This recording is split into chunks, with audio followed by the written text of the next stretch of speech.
He's lost so much blood. It's foot blood. We don't need foot blood. Man, that's not how blood works.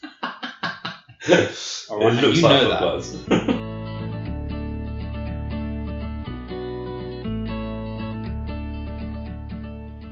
Hey guys, welcome to the latest episode of the Franchise Rundown, the show where we take a second look at some of our favourite movie collections and see if they really are as good as we remember, or in certain cases, even better.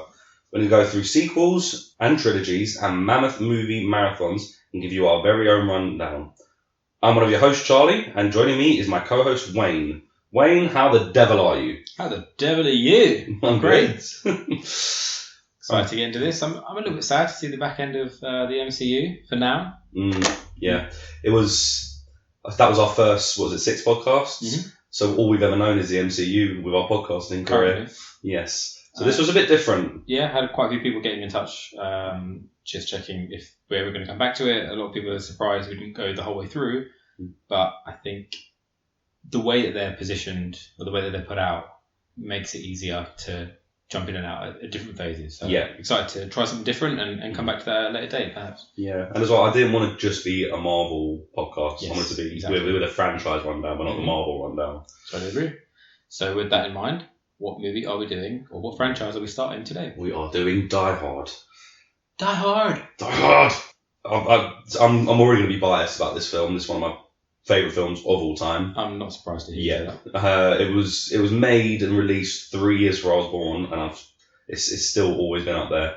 Yeah, probably top three of all time. So the score at the end might be a little bit biased, but I don't care. We could probably do the scoring now and not change towards the end. I hadn't seen this film probably for maybe a couple of years. It's the kind of thing you think you always see. Yeah. But I always see it on TV and I never turn it off. Mm-hmm. It still holds up, considering Absolutely. It's from, 1988? 1988. Right? Mm-hmm. That's mad. Mm-hmm. Yeah, see, same with me. Again, one of my favourite films of all time. I probably haven't watched it in at least 3 or 4 years. We don't go back and watch old films anymore. There's always something new on Netflix or Amazon or Hulu or whatever you've got. So it was actually nice going back and watching one of my favourite films again. If only there was a podcast out there that encouraged you to go back and watch old films. Yeah. What's it called again? I think I've heard one called The Franchise Rundown. Yeah. Sounds great. You have. Really good, fun, informative podcast. And you should check it out. I'll give it a go. So Die Hard, 1998, starring Bruce Willis, Alan Rickman. That's what I said. You said 98. Did I? Yeah. Well, all right, we'll check on the edit. Yeah. Die Hard, 1988, starring Bruce Willis, Alan Rickman in his first major feature film role, directed by John McTiernan. Do you know any of his other films? I do not. Okay, let me enlighten you. He was also director on Predator. Ooh. The Hunt for Red October. Mm-hmm. And more noticeably, The Last Action Hero. Really? Mm-hmm. They do mention Die Hard in the film The Last Action Hero. Mm-hmm. And they mention Arnold Schwarzenegger in this. Mm-hmm. Okay. A little bit. Yeah. It's quite a few, actually. Mm-hmm. And I hadn't realised. I done a little bit of research there. So why don't we jump in with our synopsis? John McClane, a New York City cop, flies to LA to visit his wife at a Christmas party. But when 12 terrorists attack the building at the same night, McClane is the only hope of saving everybody. With nothing but a handgun and his wits, he's forced to take on Hans Gruber and his fellow terrorists. Okay, so for those who haven't seen it in a while or haven't seen it at all, here's the trailer. Enjoy. Run it. It's Christmas Eve in L.A. California. Is Daddy coming home soon? Well, we'll see what Santa and Mommy can do, okay? A New York cop, John McClane, has come to see his wife. I missed you. Instead, he's going to have to save her. Sit down. Within this skyscraper high above the city, 12 terrorists have declared war. They're about to be taught a lesson in the real use of power. They're as brilliant. Because I am interested in the $640 million in your vault. As they are ruthless. But I'm telling you, you're just going to have to kill me. Okay. We do it the hard way. Now, the last thing McClane wants. Think, damn it, think. Is to be a hero. Where's Holly? Hey, Tucker! Where? But he doesn't have a choice. What does he think he's doing? Job. They have already killed one hostage. This channel is reserved for emergency calls only. Lady, I sound like I'm wearing a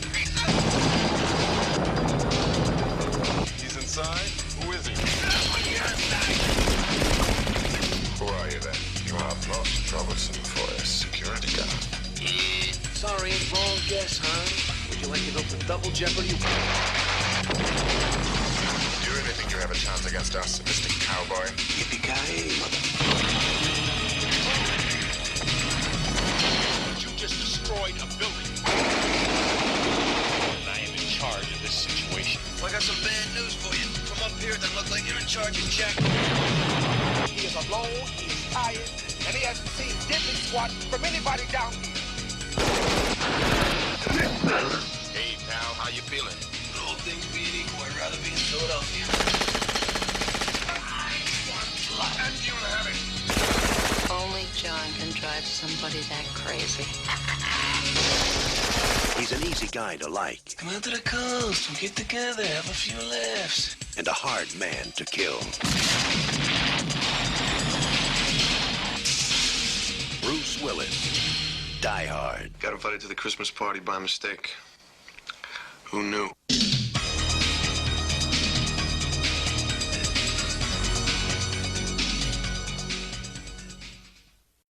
Okay, what do you think of the trailer? It's a good trailer. I really enjoyed the trailer. It shows a lot. It does. It does show quite a lot. I found it surprisingly 80s. Mm-hmm. Obviously, we'd never seen the trailer for these films when they first came out. No. You don't see as much of the voiceover in trailers nowadays. They don't have to explain everything. They can just sort of explain it from what's going on in the trailer itself, from the action, right? And to John McClane, Yeah. invited to a Christmas party by mistake. Now 12 terrorists take over the Nakatomi Plaza. See, that's what's sort of sad about it, because anyone sort of, like, I'm 28, I'm still quite young, I feel, but this is starting to look like an older film now. Yeah. I don't think I couldn't show this to like a 12-year-old. I don't think they'd be that excited by this film, and that's just really sad for me, because they go, "Oh, I'm not watching it. It's an old film." I have to. I disagree a bit. If you show them the trailer, I don't think they'd be that into it. Yeah. If you show them the film, then Made them there's watch the film. Yeah. There's no way they wouldn't enjoy it. The other thing I thought about the trailer, I thought they did a really good job to put together a trailer with no swearing, because when I was writing down my notes, I was like, how are we going to do this on a family-friendly podcast? There's so much swearing in the film. And quotable swearing as well Yeah. that we want to talk about. Which is annoying. So we might have to do an R-rated version of this episode. We'll think about it. But no, overall, it's still a good trailer. I think trailers definitely have gotten better since 1988.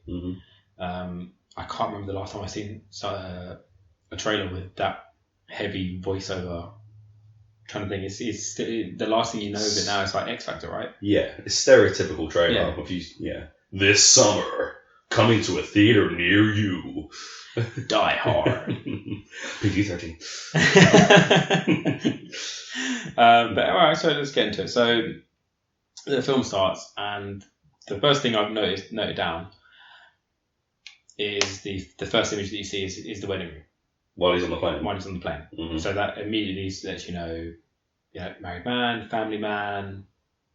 They instinctively go straight to that. So if you pick up on it, then that's the first thing that you notice, and that, I think, carries throughout the film. Would you agree? Yeah. Yeah? Yeah. Well, he's fighting for his marriage in this film. That's the whole reason he's sort of going there. Yeah. No, totally agree. How different were flights in the 80s? Flights, airports, when he lit up a cigarette. Oh my God. You could carry his gun on a plane? Yeah. Well, can policemen do that? Well, apparently they could in 1988. Yeah, maybe they can. They believe they're trusted. Maybe. I'm not sure these days. These days, there's no guns on the plane unless it's like locked in a certain box or something. Yeah, or maybe an air marshal. Or an air marshal who's there for that, yeah. Yeah, you're talking about in the States. In the States, yeah. Yeah, I think air marshals can. But then you always see in films that they're always hiding them somewhere on their person. Yeah. They don't just carry them in their holster or anything anymore. But yeah, that was a bit, when the guy sees the gun, he's like, don't worry, I'm a cop. You'd still worry. No, I wouldn't. We'd already landed. If he was going to do something, it would have been in the air. I'd be like, oh, nice. Can I have a look? Really? Yeah. All right, fair enough. What do you think about Bruce Willis as the main protagonist? Well, again, he nails it in this film, and he's not. So several people were asked to do this role, like big action stars, but he's Bruce Willis with his sort of with his attitude, with his even how he looks. He's the lovable hero. He's you and me. Do you know what I mean? I've made the same kind of note. Yeah, he's not Rambo, or he's not, you know what I mean, the fella from Predator. He's not Arnie, you know what I mean? He's the lovable, likable hero who's just done it because he has to. He has to save his wife. The everyday hero. The everyday, that's the word, yeah. Everyday hero. That's what I've written down as well. I think very relatable. Very relatable. To most people. Mm-hmm. Well, 8 other people turned down John McClane. Really? Yeah. Sylvester Stallone. Arnold Schwarzenegger, they're the 2 massive ones. Well, Harrison Ford. Mel Gibson. Harrison Ford would have been good. Harrison Ford would have been good. Robert De Niro. Wow. Mel Gibson. Mel Gibson could have done well at this. Yeah. But maybe it was too Lethal Weapon-y. I don't know. No, I think that would have fit with what he was doing at the time, right? So yeah, that could have been a good choice. But... Richard Gere. Yeah. No, can't see it, can you? No. Charles Bronson and Don Johnson. No. So that ties into a question we had from a listener from Leicester. Who do you think, if anyone, could have done a better job at John McClane? It's always a hard question, that. Totally. Because you can only picture that one person. Thinking for the time, and as you said, I think the only person I think could have done as good, if not a better job, would be Harrison Ford. Yeah. Personally. Yeah. And maybe Mel Gibson. Mel Gibson. Yeah. For the rest that you said, Arnold Schwarzenegger, no. Well, Stallone turned it down because it was like Rambo in the city, basically, is what he said. So Rambo in a building, and he was like, it's too similar. That's why he turned it down. I don't really see it. Well, if it was him doing it, maybe it would be. Yeah. You know what I mean? I guess. So there, to answer your question there, Lessa, perhaps Harrison Ford or Mel Gibson. But glad that we got Bruce Willis. Or Danny DeVito. Of course. Oh God, I would so watch that. I would love that. But as he is now, not as he was like this age, he does this film like a remake. Yeah, I'd watch that. Yeah. They might do that on Always Sunny. Maybe, we'll see. Maybe. Well, no, they already have on Always Sunny. He's crawling through the vents with a vest top on, looking for a map or something, with a lighter. Oh, yeah. I definitely watch that. So he arrives at the airport, and he's picked up by his limo driver, Argyle. Who's his first time. Really chatty. Very chatty. Too chatty. Yeah. Like I said, he used to be a taxi driver. So yeah, but no one talks that much. Best thing about this scene, when they're driving obviously towards National Plaza, he's trying to like, chill out, not Bruce, John. You know, we got everything in this car. We got CD, CV, telephone, VHS, all just like technologies, pretty massive. much. And he's sitting in the front as well. Yeah. In fact, he's just not used to this kind of luxury, I suppose, right? Understandable, but it's a clever way to put into the film how to get character information out of John McClane by having him reluctantly tell this limo driver who you think you're never going to see. So you can tell people these kind of things, right? And explain his situation, and then off he goes. But the audience gets it, but you think it's a reasonable way to go about it. It's reasonable as well. Argyle got more of a role because of the physically exhausting nature of the Bruce Willis of this role. They had to up certain people's character arcs to give them more screen time, to give them a little bit more time to chill. Really? Yeah. So Argyle was one. I think Holly was one. They just upped a little bit more of their screen time and a bit more of a character. So I don't think you would have seen much of Argyle in the parking lot unless Bruce Willis needed that time to recoup. That's really strange. I did question why Argyle would still be there. Hours after. Yeah, exactly. I question that. So we're jumping ahead a little bit. Yeah. But when Argyle first hears over the radio what's happening, he's pouring himself a whiskey. Like, he's staying there so he can drive John if something happens. He's pouring himself a drink. Yeah, I know. He shouldn't be doing that. No, he shouldn't. But that's hours later. Yeah. He said to him when he gets out of the car, he said, if you... how does he word it? I'm going to pull in the car from park and I'm going to wait. Yeah. You call me on this number. If you score... That's it. Yeah. If you score, let me know. I'll head out. If not, I'll take you wherever you need to go. He's there for ages. It's got to be a few hours at least. Yeah. But then at the same time, he does say on the phone when he told his boss he was going to do a Vegas drop or something. Right. Okay, so... Alright, we'll allow it. Because he was basically just Skyping from work. Is that what that meant? I think so. I thought you meant I'm going to Vegas is like, yeah, he's going to promote me. We're going to do great. We're doing jobs in Vegas. I didn't think you meant like, no. oh no, I've got a job in Vegas. No, I think he's told his boss he's going to Vegas, but he's not. He's just going to sit there and relax. It's weird. You get these ideas that you cement as a kid about these films, and then you rewatch them. You're like, oh no, of course. Like certain lines that I never understood that come up during the film. Like, I never understood what they were saying. All fits perfectly. Yeah, no. I always find going back to these kind of films, there's always jokes that I didn't get. Normally, obviously, adult jokes, but you just don't understand it at the time, right? So we see Nakatomi Plaza for the first time. A very sophisticated party is going on. Yeah, it's a big business. Well, sophisticated because everyone's still sober, still early. Yeah, but I'm talking they've got a string quartet going on. Waiters with champagne going around. It's a sophisticated office Christmas party, not what you'd expect. It does turn a little bit less sophisticated, we could say. Nothing to do with the terrorists. But yeah, surprising. Yeah. I wasn't expecting that. Well, Ellis had his own party in mind. Yes, he did. Yeah. It's funny that they walk in. So he finally sees Holly, meets Ellis. John McClane meets Ellis. He's doing cocaine on the table. You think he'd do something or say something. Yeah, because he's a cop. Yeah. That's when, what's his name? That's when Holly comes in. That's when she comes in. What's the... Takagi. He said, this is Holly's husband, police officer husband. Wink, wink, nod, nod. Again, it was the 80s. I think it was a little bit more acceptable back then. Everyone was doing it. All right, Calvin Harris. 80s, right, cool. What was that joke? I was like, does Calvin Harris do a lot of cocaine? I'll tell you what. What about the hair? It's Holly's hair. Holly's hair ages this film. I would say, to be honest, most of the women's hair. Pretty much, yeah. Yeah. Yeah, it shows its age with the hairstyles. Yeah. But again, it's set of any other film. First big gripe for the film. Okay. It's nothing bad about the film. It's the first thing that I went, ugh, what? Why? So when he goes to find Holly on the computer, types her name in. So that is their way of saying that she's no longer using his surname. Yeah. Fine, I get that, but they could have done it another way because he goes through all the hassle. He asks for Holly Gennaro, for Holly McClane. The guy says he doesn't know. He goes through all the hassle of typing it in twice to find out to change her name, and then he goes, "Oh, Holly Gennaro, yeah, she's on the 33rd floor. That's where the office Christmas party is. They're the only people left in the building."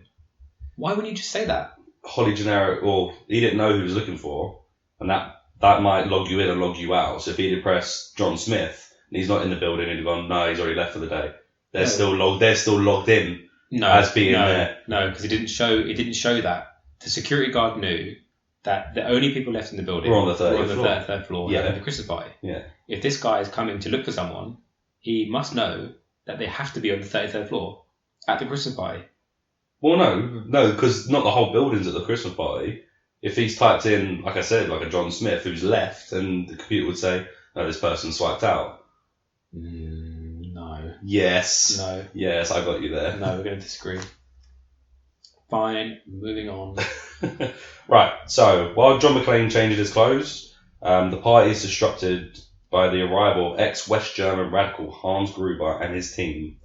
The group seizes the tower, disables communication to the outside world, and secures those inside as hostages except for McClane, who slips away, and Argyle gets stranded in the garage. So McClane's in there. He's making fists with his toes on the carpet, like suggested from the fella on the airplane. Yeah. Would you do that if someone on the airplane told you that would help? It does feel pretty good. That's not my question. Yeah. If I'm in a bathroom and I've got bare feet under a carpet, I wouldn't go out my way to do it. But if I was there with bare foot on a rug, I'd go woo, and then try it. I just find it really strange. One of those things that a stranger would tell you on a plane, and you do it. I don't know. Anyway, so as you say, the 12 terrorists come in, take over the building. One of the notes I put down, they are deadly organised. Yeah. Which you don't normally see in these kind of heist films. There's normally a goof in the group, or a really big guy who's just really dopey. Yeah. But they don't seem to have that. I think the sophistication and the intelligence of Hans Gruber wouldn't allow that. And so that would be a proper oddball to have someone like that in the mix. It comes across. He plays. To be fair, you do have a little bit of a goof. The Asian man with the long hair, where he's eating the chocolate just a little bit later in the film. Yeah. He's your goof. That tiny bit. Okay, we'll allow it.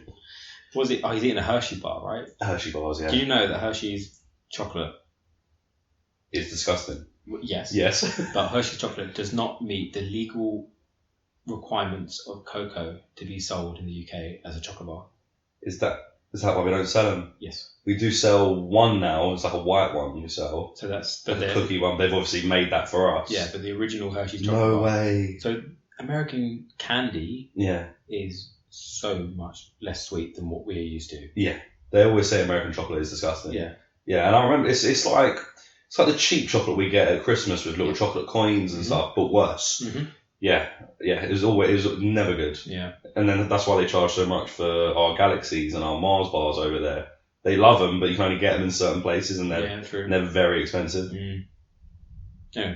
But no, the whole team seems deadly organised, coming in. They all then know their roles. They can just move at this pace. Yeah. I just thought it was a really good. Get everyone together. Yeah. Get the hostages together. They know. Yeah. They break off. There's no what you're doing. Yeah. Oh, this is a great team, and I think you'd never know that this was Alan Rickman's first major role. No. Never. It was just plays in TV before that, wasn't it? But he carries himself so well. He wasn't sure about the role either. He didn't want to be typecast as a villain, and it took him a little while to get out of that. But it was villain in an action movie. It wasn't what he necessarily wanted, but he did amazing. He's done well from it, yeah. Well, he did well from it. Oh.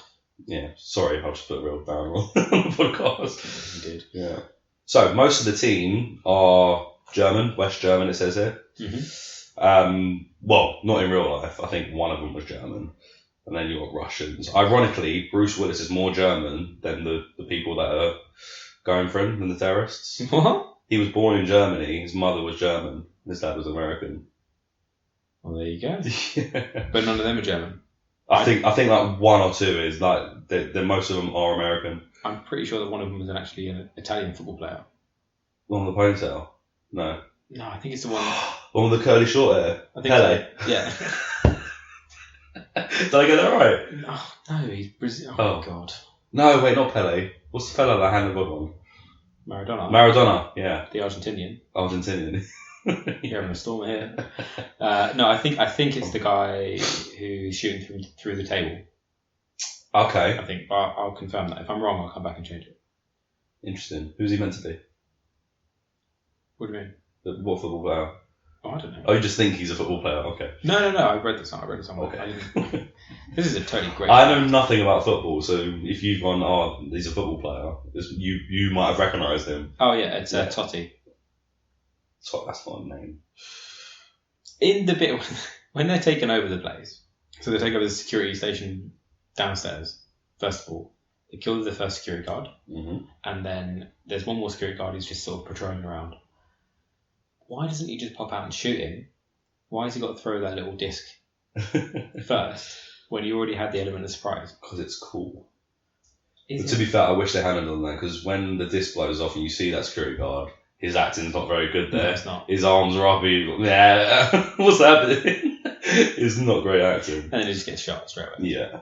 I do like how the geek, the one that's going to break all the things, Theo, he's not as geeky as you expect. Like the fella gets shot, Carl shoots a security guard, and he jumps up and just kicks the fella in the chest. Oh, 2 points, unlucky. Normally in these films, the tech guy is normally like how you'd imagine someone from Big Bang Theory. Yeah.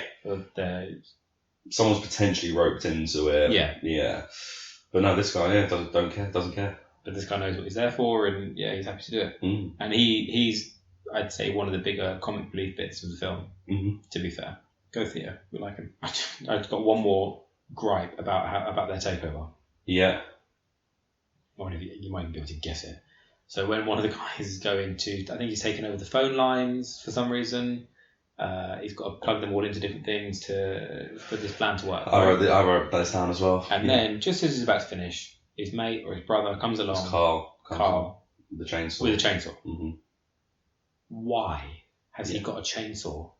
What could possibly be the point of bringing a chainsaw to this kind of terrorist activity. No, that's not my gripe with it. My gripe with it is that obviously the guy had to change some wires, cut some wires, whatever, and then I think they had to cut all the lines. Because when he starts cutting them, the guy speeds up and then managed to finish what he was doing. So the chainsaw needed to be there to cut through him quickly. But he started cutting them when his brother wasn't finished. So thereby endangering the whole thing. Right. That's always my point. Yeah. It's unnecessary. Yeah. So the chainsaw was needed. Yeah, let's just cut through him quickly. I'm not going to stand there with a hacksaw. Okay. But why did he start when his brother wasn't finished, endangering the whole mission to get Does it make any sense to you why he had to cut them? They probably rerouted the lines for themselves. I'm not sure. I'm not the tech guy. No, I know, but those kind of things normally make sense to a layperson, right? Normally.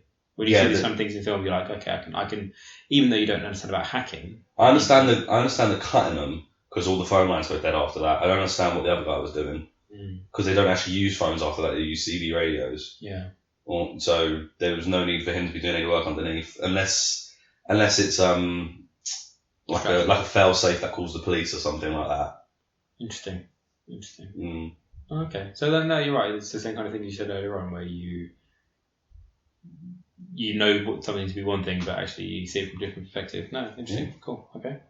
All right. I'll let Carl go for now. Yeah. Right. So heading back upstairs, Gruber interrogates Nakatomi executive Joseph Takagi for the code to the building vault and reveals that he plans to steal $640 million in bearer bonds. With the terrorist act merely a distraction, Takagi refuses to cooperate and is killed. I think this was one of the first times when I was like, wow, about Alan Rickman. Yeah. The way he basically rats out Takagi and he reads through his life transcript and he's walking around, he's looking at all the old Asian men that could be possibilities. Mm-hmm. And I'm just like, man, this is so ominous. I'm sure he looked at... This is dark. Sorry, go on. Yeah. No, go on. I'm sure he looked at like one or two white men when he was walking around. I'm sure he looked at one or two. I think just to see if one of them would rat him out. Right, okay. To say like a name like Takagi. But just the way he's going on. Graduated from Yale at the age of 32. That's enough. And father. Yeah. Of 5. And it's just, it's scary, man. Yeah, it's brilliant. It's powerful. It's so powerful. Yeah. That bit gets me, and then he finally gives it's enough. It's me, blah, blah, blah. But it makes you question, what is this business? What does Nakatomi do? Because why have they got $640 million of untraceable bearer bonds in their safe? I've watched this film conservatively at least 100 times, I'm going to say. Because I watched it pretty much every night as a kid, and then I've watched it growing up since. I couldn't tell you anything close to what they do. There's some sort of projects and architecture and something, because you saw the scale models when they go up. Other than that, not a clue. Well, I mean, Ellis does say that he... $1 million deals for breakfast. Yeah. So, and they say something, I'm sure they say something at one point about the markets opening up. So it's got to be something to do with stock. But any big business, the markets open up will affect their business. I guess. Yeah, they don't really give any clues to it. Mm-hmm. And when they do finally get into the vault, the kind of stuff that's in there is questionable, right? Well, there's like statues probably from 1,000 years ago or whatever. Why would you have that in a business vault? Yeah, upstairs. Something fishy going on. What are you doing, Takagi?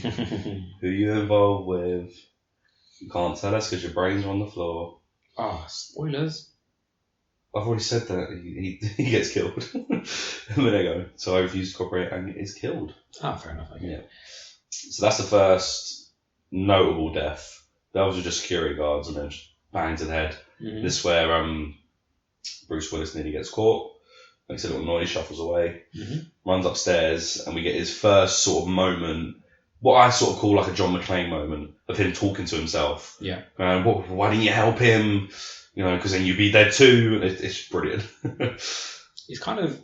This is John McClaneism, if you know what I mean. Yeah. It's very early sort of fourth wall breaking. Mm-hmm.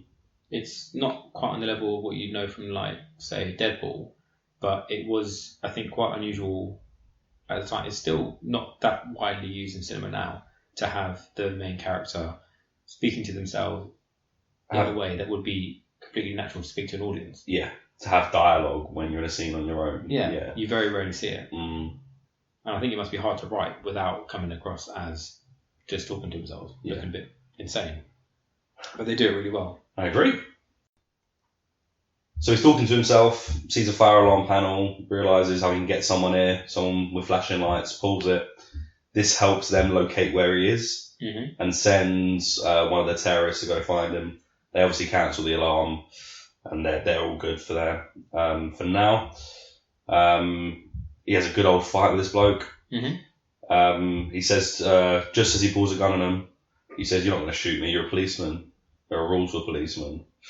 I was like, there are rules for American policemen, but they do shoot a lot of people. Yeah, they do. You know, this fella's got a machine gun. He's just taking your wife hostage. Maybe just pop him.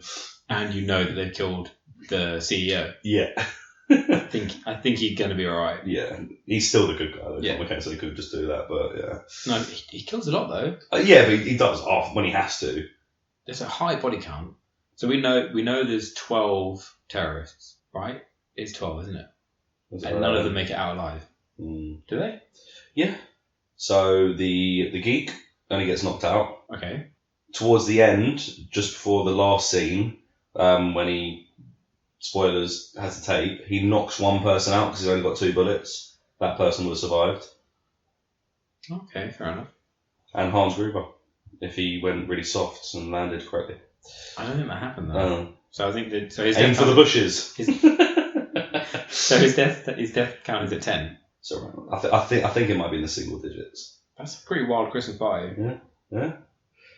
It's a story. It's a story. Anyway. So he kills his first terrorist, breaks his neck rolling down the stairs, and then in true Fortnite fashion, takes all his loot. Classic. What else are you going to do? Now, yeah. But what sets up one of the major parts of the film is that this all happens when he is doing his, rolling his toes, so he is without shoes and socks. Yeah. He's going to run around this building. I just can't believe that he can't find anything. It's an office building. And then he's in the construction parts. Is there no Why doesn't he go down to floor 28? It's always 30 or higher, actually. Floor 15 might have offices where someone's got some spare shoes. Because they do block the elevators off. Yeah, but not at first. Sorry? Not at first. That's the first thing they do. They block everything off up to 33. Oh, up to where they are? Yeah. Oh, I didn't know that. So they can go up and then there. But they can't go anywhere else. Fair enough. But he had the choice to go up. He couldn't use the stairs because remember when he's running through the stairs, he's caught. Yeah. He is kind of exposed. Yeah, exactly. Okay, all right. Do you think that he's in a construction worker left their boots there or something? Probably not. Fine. It makes up a big point of the film. Yeah. Well, he sends a dead terrorist down in the elevator to him, right in one of the iconic lines of the movie. Now I have a machine gun. Ho ho ho.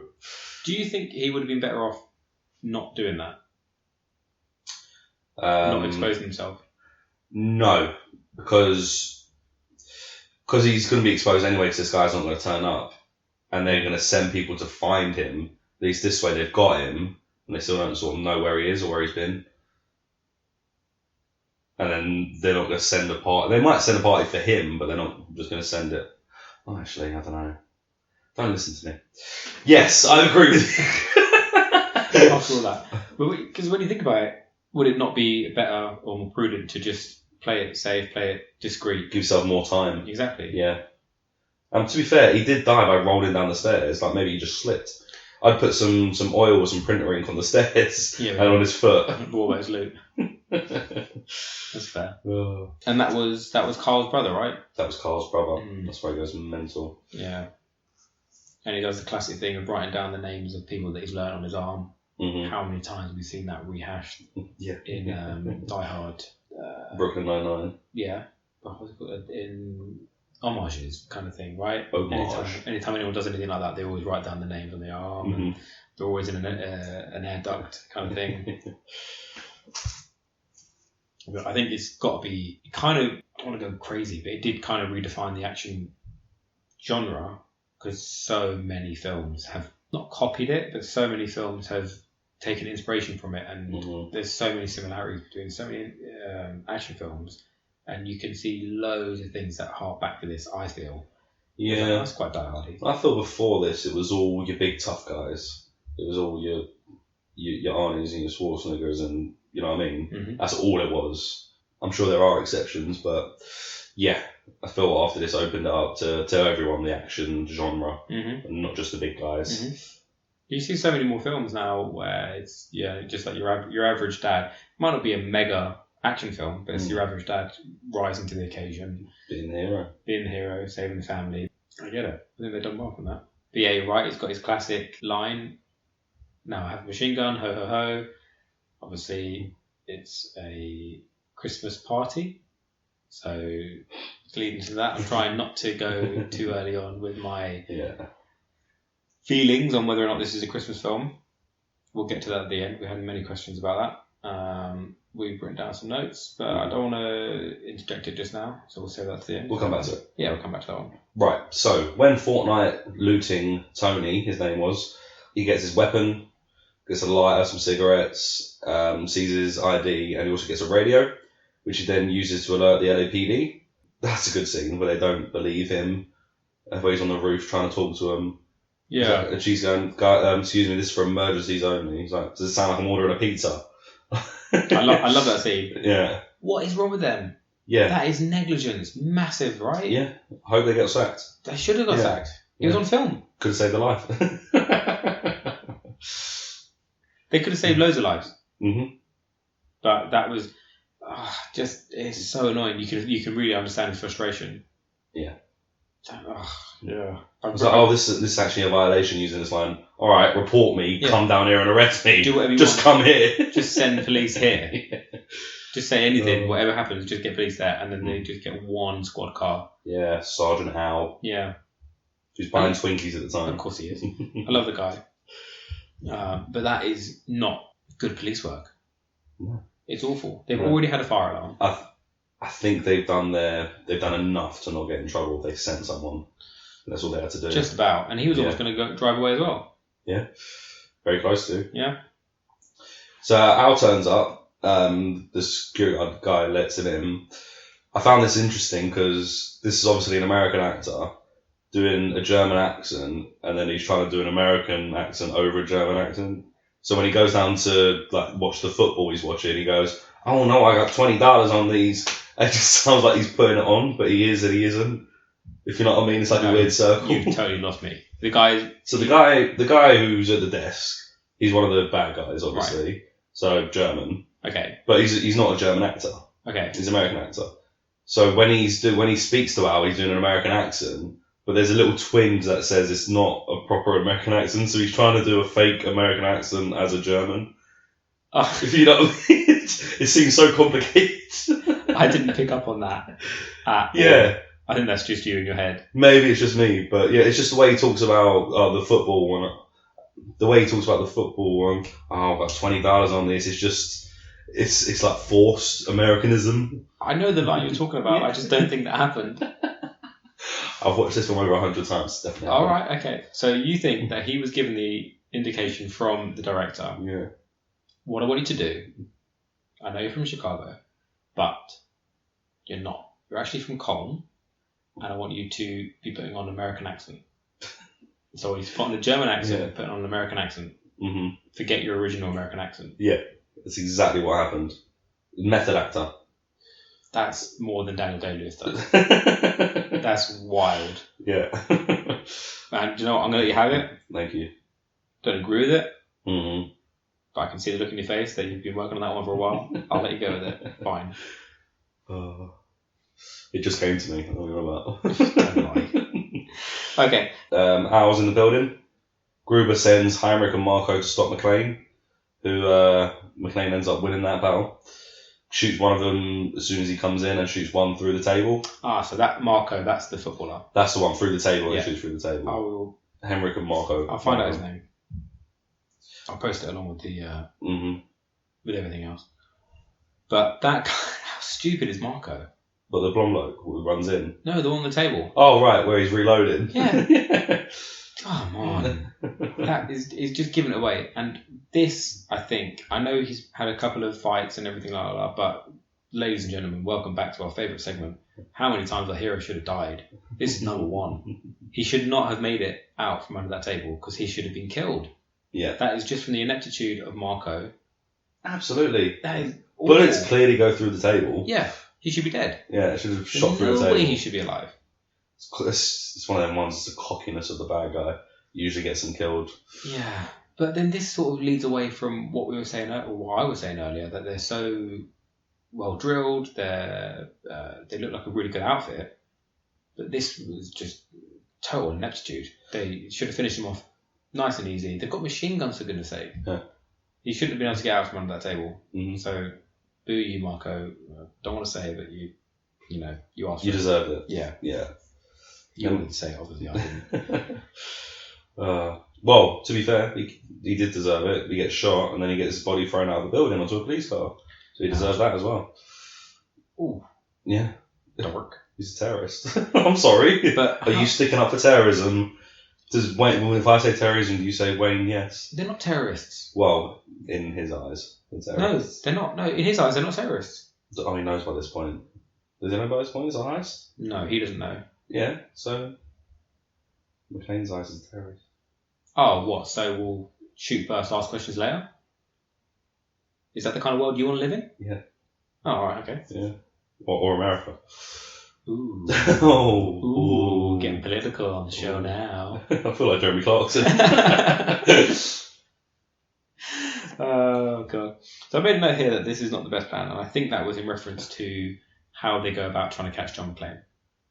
As soon as they know that one person has died, surely halt everything. You only need one or two people with a machine gun to watch all this crowd of people. Yeah. These are just office boys, right? Send 8. Right? And clear floor by floor. Exactly. Yeah. Floor by floor. Do not let him go. He's got one machine gun and probably a handgun. Yeah. Right? Again, it's ineptitude. They don't know what kind of person he is, obviously, yet, but don't take the chance. Yeah. And also, even if he was a Navy SEAL, there's 8 of you with machine guns. Yeah. There's no way that they're going to not get past him if they do it the right way. But, just poor planning again. And I think as well, at this time, all they're doing is waiting for the seals to be broken, right?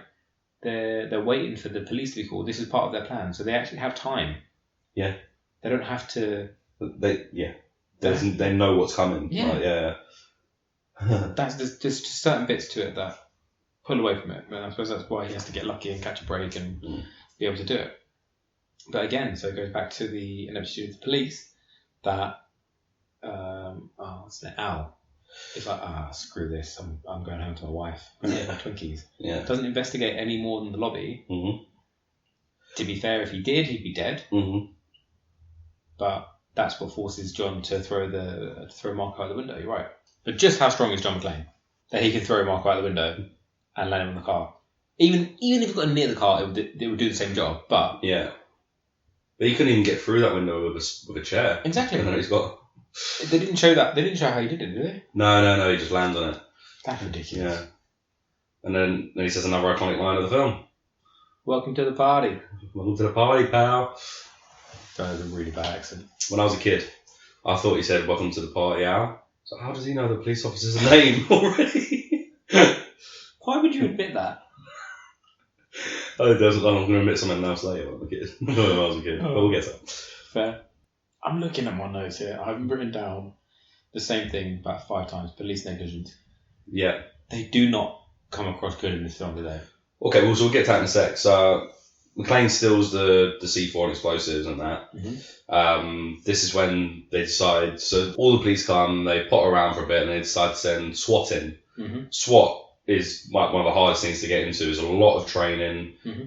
And then you got these guys going through rose bushes going, ow, like I've seen that, on a little prickle and like even the way they talk to each other, it goes like, I'll do this, like, okay. And then they start cutting the door. Mm-hmm. It's just, they are not good. Mm-hmm. And then they say, send in the car. Yeah. So send in an RV. What is that car going to do? Yeah. I don't get it. Just want to burst down the door. But they can get through the door. Getting through the door is no problem. Yeah, that was glass. They'd already been shot out by the guys. Mm-hmm. Yeah, I don't know what they're doing there. One thing that I really didn't like from them, so they're shot just to wound them, right? Yeah. There's just one guy, he's just writhing around in pain, like as if he's dying on the floor. He's just been shot in the shoulder. Yeah. But he's like, he's rolling around. He's as if he's almost dead. If you had to choose where to get shot, right? That's one of the options, right? Yeah. To get through the shoulder. Yeah.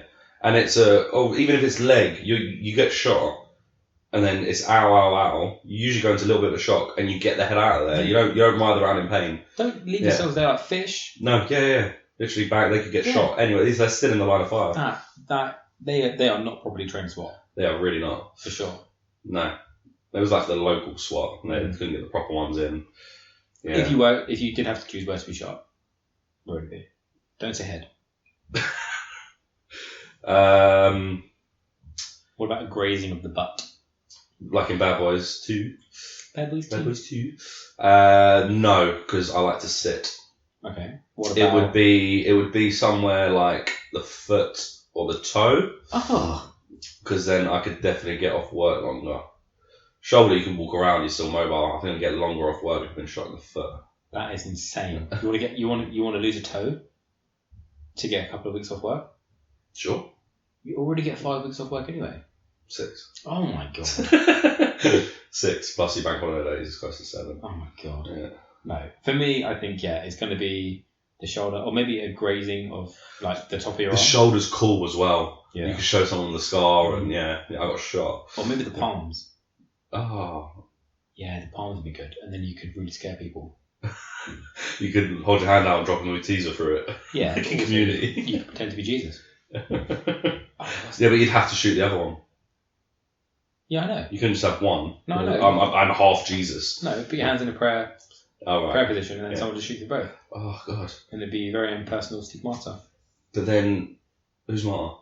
But then, shot in the hands, you can't do anything with your hands. You can't eat. You can't wipe your backside.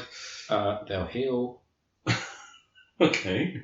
You want to lose? We'll buy a bidet. They'll heal. I didn't realise how annoying it was to get my own things thrown back at me. Right, so the police are inept. They're not great. Mm-hmm. Let's just leave it at that now. Okay. Pretty much. Okay, well, I've got one. No, alright, fine. It does seem that Al's got his head screwed on a little bit more. Mm-hmm. And so does John McClane, because, are you coming in? No. And he's like, you shouldn't be going in. Mm-hmm. Like, they know how to do this. Mm-hmm. But no. I'm going to go out on a limb here and say that you really like the character of Al. Yeah. Yeah? I like the way their friendship builds. Interesting that you said that. Yeah. Because I think it builds way too fast. I think Al has got some relationship issues. Because he grasps on to John McClane so quickly. Mm-hmm. And he says some pretty weird stuff for someone that, A, he's never met. Yeah. Oh no, that's it. Just A. Someone he's never met. Mm-hmm. So a couple of things he says when things are going off. He's like, hey man, we're rooting for you down here. You know, I love you. Mm-hmm. Some of the guys down here love you. That's a bit weird. For the 80s as well. For the 80s, yeah. We weren't as... For an interracial... two men. Yeah, exactly. Yeah. As well. They weren't as woke as we are, but as we are now. And there's just a couple of other... There's other bits. He's just really intense with the way that he talks to John McClane. But he doesn't know he's a cop. He's got a good... obviously he's got a head on his shoulders. He figures it out. Yeah. But he can't confirm it. No. And I just think when he's talking to him, he's like, "How you doing, buddy?" It just felt way too forced. I thought Al was way too emotional for this situation. I don't know. Maybe he's just an emotional guy. I think John McClane obviously needed someone. He's all alone. He's constantly in fear for his life. He's found someone he can talk to, and maybe Al's just feeding off that. Whereas like, I can't let. He's literally in there with 11 terrorists that he thinks. Like, I need to be here for him. I need to be a mate. I need to keep him up. I'm not sure if it's explained in the film. You can probably answer it. When he's talking to Al, can Hans hear him the whole time? Yes. Because they're on the same frequency. Because later on he interrupts them talking. So yeah, he can hear. Whether he chooses to listen or not, who knows? But you don't actually see him listening to him. But later on he interrupts them both. When they said they're going to go on a date with their kids or something. See? That's too intense, right? Yeah. There we go. There's one of them. Mm-hmm. Did you know that it is illegal to use UK-based frequencies, walkie-talkies in America. Really? Yep. Why? I don't know. Oh. I was reading something the other day, and I think it's something about like Florida theme parks or something, and they were saying, "Oh, a good idea is to bring walkie-talkies instead of using your mobile phone, blah blah blah." But they say, but you must buy them in the States, because if you use radio frequencies from anywhere else, not in the States, then it causes this disturbance. Havoc, and it's illegal. Like you can get jail time for it. Oh no way! That's mad, isn't it? Yeah. Mental. Mm. Where are we up to? I'm completely lost. So they've just blown up the RV. Okay, yeah, that was quite insane. Having the missiles there. Blown up the RV. McClane's had enough. Straps some C4, put some detonators in it, puts it on a chair, and wraps a computer screen around it, and then throws it down the elevator shaft to blow up some of the building. He doesn't wrap it very well. I feel like they would have fell apart. He doesn't do a single knot. Also, I'm not sure on this. If I'm wrong, then someone I'm sure will let me know. But I'm pretty sure that's not how C4 works. So C4 is very, very hard to detonate. So like in World War II, they'd light C4 and use it as to have fires. To cook and stuff, right? Yeah, you need an ignition and pressure. Right. So if you had it lit, then if you hit it with a hammer, it would go off. Right, that's what I thought. So the detonators going in it is probably the ignition, and then it's slamming on the floor is the pressure it needed to actually go off. I'm not 100% sure that's completely accurate, but yeah, you need both the ignition and the pressure. But what's the detonators connected to?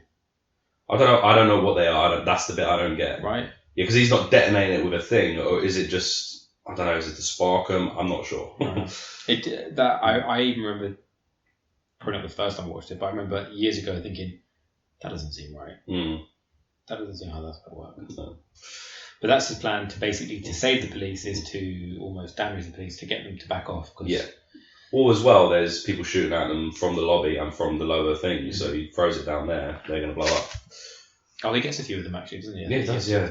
Gets the one with the ponytail, the really menacing looking one. Can we just stop for 1 second and just admire the hair on these German terrorists? It's all luscious, long blonde locks. It's all gorgeous hair. Do you have anything like that? Well, as a man with no hair, I could appreciate some gorgeous hair. They were literally hired to look German and to look menacing. That's why they were hired. They're all about 6'5". Yeah, I think most of them are over 6 foot. They look it, yeah. No, they are, yeah. Yeah, apart from a couple of them. The first time he, just after he kills and gets the detonators, kills the fellow on the table, was the first time he speaks to Hans. And that's when he's got the detonators and he's looking at the C4 and he's talking to Hans. And that's where he starts talking about he's partial to Roy Rogers, really like the sequin shirts. Oh, yeah, and that's when he wants to get called Roy, yeah. Yippee-Ki-Yay, couple of buckets. So next up, Holly's co-worker, Harry Ellis. Always thought his first name was Ellis. So did I. Yep. Attempts to mediate between Hans and McClane for the return of the detonators. McClane refuses, prompting Gruber to execute Ellis. So Ellis is sitting there. He's done a lot of cocaine and decides to take charge, go in, speak to Hans. He can sort this out. He does $1 million deals for breakfast. So he says. Yeah. You use a gun, I use a pen. Let's sort this out. I'll get him down. Mm-hmm. Lucky enough, he's smart enough not to talk about Holly. Yeah. He makes up a lie, doesn't he? So that they're all friends, and he's his invite to the party. Yeah, so fair enough for him for that. Mm-hmm. But yeah, then stupidly he doesn't know what's going on. He just wants to get him out of there. He gets shot in the head for it. There is a little bit scene after that where they're sort of scanning by him, and you see the back of his head, and then you sort of see Hans through the hole in his head, which I really like. As the camera pans round. I think I noticed that. That's disgusting. Oh. Didn't it? No. That's grim. Yeah. No, I didn't notice that. I don't feel any sympathy for Ellis. No, well, he's the bloke who's trying to have sex with the main guy's wife. He's doing drugs. He's cocky. No one likes him. He's just a douche, right? Yeah. But to get a certain height in businesses in America, certain businesses, you need to be a bit of a douche. But yeah, he didn't deserve to die for being a douche, but he deserved to die for putting all these other people's lives in danger with his actions, basically. So literally could have started, like, Hans, after he kills him, goes, should I shoot another one? Mm-hmm. Like, Hans could have made the decision, I've got 30, I can kill 10 here. Mm-hmm. I've still got 20 hostages. Yeah. The thing there is then obviously the more dangerous they start going, the more likely they are to rush in, which is not what he wants. Yeah.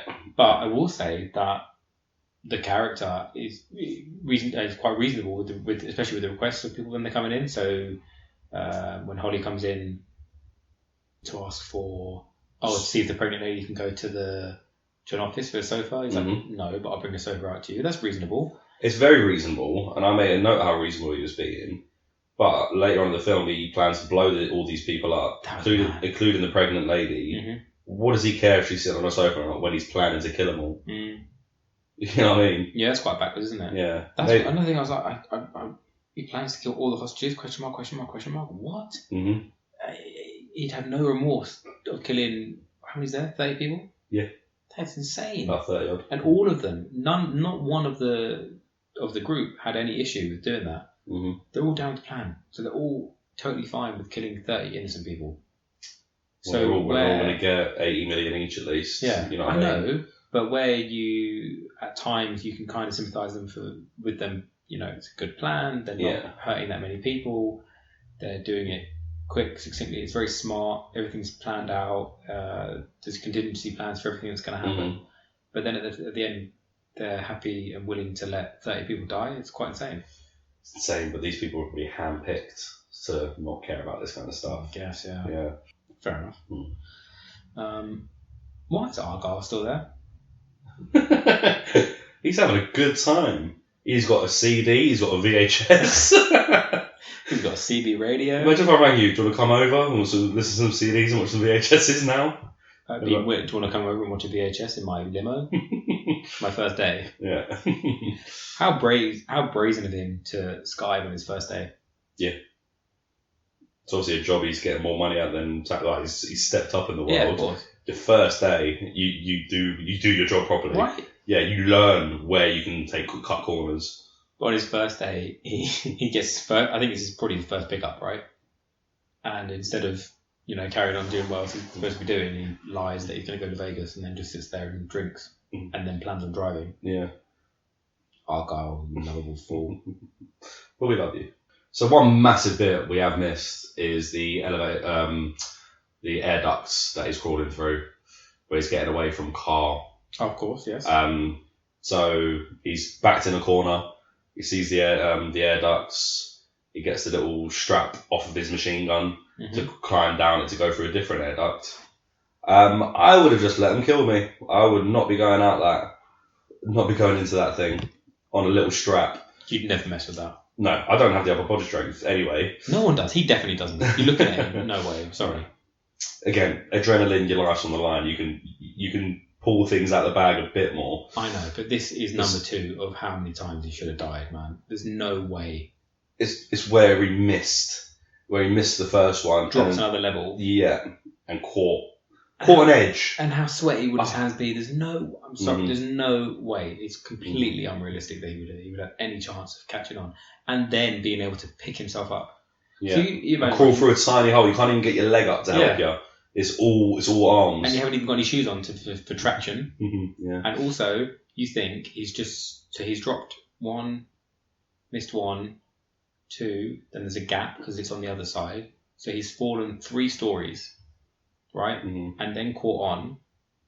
Imagine the weight of against your arms holding on something and your body going at that speed. Mm-hmm. He wouldn't be too far away from reaching terminal velocity for a person falling. Mm. That would rip him in half. Yeah, rip his fingers off. And all he's got is his tiny fingers to grip on, and he makes it. I'm sorry, no. It leads to some of the most iconic lines of the film and one of the most iconic scenes when he's going through with the lighter. But no, he's dead. Come on to the coast, we'll get together, have a few laughs. Oh, now I know what a TV dinner feels like. But again, even being an adult and knowing all that, I still love that scene. Like, knowing all that doesn't take anything away from me. I think this. Obviously takes a little bit of something from you. But, big time. But no, I still love it. Another gripe with that is that, okay, he's been going around for, what do we think, a couple of hours? Less. less actually, than yeah. a couple of hours. Yeah, because of the amount of time it took Theo to get through the vault, he said it would be a certain amount of time, and he wasn't even halfway through at this point. Okay. So he starts off with a white tank top. Mm-hmm. He's running around, he's shooting, he's getting shot at, he's crawling, he's doing all this. Granted, he's going through these vents, which you made a point that haven't been cleaned probably forever. Mm-hmm. Why does his t-shirt change colour? Like, I can understand if it was still a white t-shirt with a bit of dirt on it, but this is a really, it's a brand new t-shirt, it's a dark green or black. I understand what you're saying with that, as in, it could potentially go that colour, but would the shoulder bits go that colour? Would every single part of it go that colour? There'd still be, it was just a different colour tank top. Yeah, it was. They used 14 different ones. So 14? 14, I think it was, yeah, 14 different tank tops. Good spot, well done. They should have thought about that one, because that was just glaringly obvious, I thought. Unless, even if it went through mud, you'd still have the old white patch still there, right? Potentially, nothing would get caught everywhere. Anyway. But it does go to say that there's not many gripes with this film. There's a couple of inaccuracies and a couple of questionable bits, but there's not many... For an 80s film as well, where people weren't as intent as... Well, there wasn't podcasts back there. There wasn't people looking into this film the way they do now, apart from obviously the critics. Yeah. And then we have another of our Christmas references when Hans is talking to Theo, and he's talking about trying to get the bolts down. He's like, it's impossible. We can't get through the last one. There's no way to do it. It's Christmas, Theo, the time of miracles. So it's just, I don't even want to say anything. All right, I'm not getting into it, but beware. Right, moving forward. While checking the explosives attached to the roof, Gruber encounters McClane. Gruber masquerades as an escaped hostage. McClane offers him a gun, and Gruber attempts to shoot McClane, but the gun is empty. Carl, Franco, and Fritz arrive. McClane kills Fritz and Franco, but is forced to abandon the detonators. That's a very small paragraph for a lot that actually happens in that scene. Mm-hmm. You see McClane and Gruber connected a little bit. Mm-hmm. I thought it was a great accent when he's like, "Oh God, no! Please don't shoot me." At first, yes, exactly. He loses it completely. Yeah, which was quite annoying. He does carry on with an American accent, but again, it's not a great American accent. But is it not meant to be a great American accent because he is German? You're going too deep, man. Don't overthink it. No, he can't have this Alan Rickman, he can do an American accent. You know what I mean? Can he though? This is the 80s. It's 88. Can he do an American accent? I believe he's that. What's the word? He's that into his crafts that he would be able to do an American accent, and he's moved to America. Like he's trying to get big now. Like he's done TV, he's done stage shows, or whatever. He'd be able to do an American accent. I don't know. And if the director was any good, which I think he is, and he wanted that American accent better, he would have made him go to speech therapy. It's not meant to be a perfect American accent. Maybe. I'll give you a maybe. Okay. You haven't completely convinced me. I'll give you a maybe. Fine, I'll take it. Cool. So when they actually meet, Gruber jumps off a little ledge, and then he's on his sort of hands and knees, and then he looks up and sees McClane. Well, he sees his feet first. Well, sees his feet first. Yeah, rank. I know, right? In that scene, he actually injured a cartilage in his knee, jumping off that little 3-foot step. Oh, really? So, in the next sort of scene or two, they're just standing. He's literally standing on one leg, so he weren't meant to put any weight on that leg. Oh, wow. Yeah. Oh, that's an interesting fact. Yeah, jumping 3 foot. You've done more research on this one than I have. I normally do more research, but you've done it. It's Die Hard. It's Die Hard, baby. All right, fair enough. Right, so McClane gives him a gun. Do you know how to shoot? Oh, I've been to that thing where we shoot red paint. Don't they know? Is paintballing not a thing yet? Can't they say I went paintballing? Maybe not. Yeah. He's just trying to come across really dumb, right? I think a little bit, yeah. He's working at a big firm, so should he be that dumb? But did you think that there was enough in Hans's behaviour for John to not trust him with the gun? And with certain information they didn't send him as well. I got invited to the party by mistake. He tells him that, doesn't tell him about things. I I think. thought he got away with it when he gave the employee's name and he checked it on the wall. Yeah. Okay, that could be. That's legit, right? Yeah. It looks like he's tricked him. But is it too obvious that he's gone for that one? Who knows? But again, McClane has, in the top of the elevator shaft earlier on in the film, he saw the top of Gruber's head, at least, and top of his shoulders that he was wearing a suit. So he might have had an inkling the whole time. Certain things would have just sort of triggered him. Yeah, maybe. Or this was the final test. Give him an empty gun. If he goes, all right, give him 5 minutes and doesn't do anything with it, then give him the bullets. Fair. Yeah. But what happens if if it is actually a hostage who could help him and he gets killed because he's given him an empty clip? We had to test, didn't we? So it was the final test. Don't shoot me. And then we're going to give him the bullets like 30 seconds later. Who knows? All right. Put that in the email to Bruce Willis. It's in there. Oh, it's in there. Okay, cool. Duh. Okay. Where is he? Give him the address. Don't know. It is a long flight. Maybe he's fell asleep in his hotel. Or maybe he's in his hotel room curling his toes. Getting over the jet lag before he heads over. It does feel good. All right. Okay, so two guys come up to save Gruber, whatever you want to call it. This is the good shootout scene between two of them. McClane kills one of them. And Carl and Gruber both got guns. Hans says in German, shoot the glass. Because obviously he's got no shoes on. Carl doesn't understand what he's saying. Or doesn't get it. So he repeats it in English. You'd repeat it in your native language. Yeah. You wouldn't repeat it in a different language. That's what this is one of my gripes. Yeah. Okay. Yeah, maybe you didn't hear him, there was a shot went off, whatever, so you'd say it again. You wouldn't go to another language, which is no one's first language. And also you wouldn't do it because John McClane could hear it. Yeah. And know the plan. Yeah, exactly. Okay, fair enough. My gripe was that they fired off so many shots. Yeah. Someone's got to go somewhere. How is he...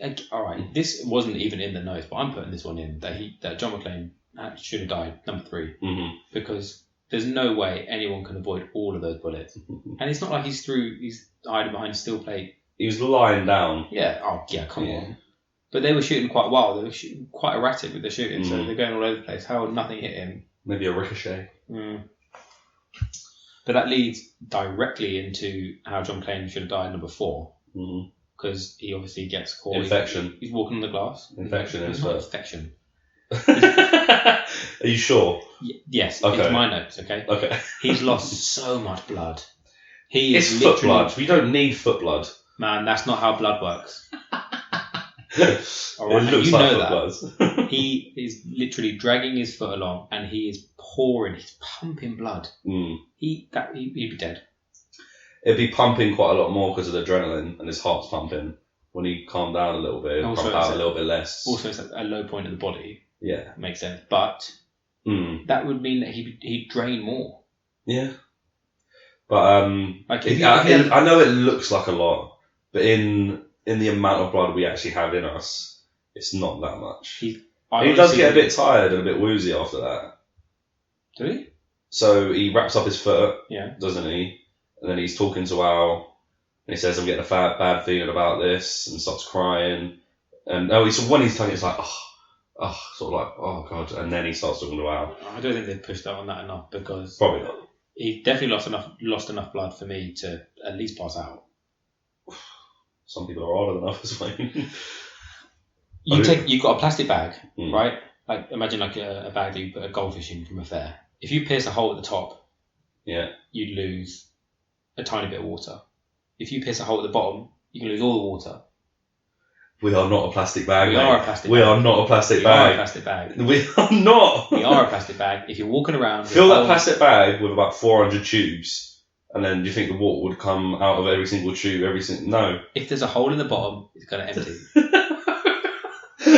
Oh, so if you stub your toe, you check if there's a little cut just in case. You just pour out everywhere. Of course, always. Oh, didn't you get an A in science? Of course. Yeah. But I'm not talking about one little cut. His feet were shredded. It doesn't work like that. His feet were shredded. There's no way he'd be able to walk. I'm not just talking about how it would all drain out from the bottom, but adrenaline, mate. You can do a lot of things when you want to save your life. Like the police should have, when they got shot, they should have run off when he got shot in the leg or shoulder. But no, they were stupid and inept.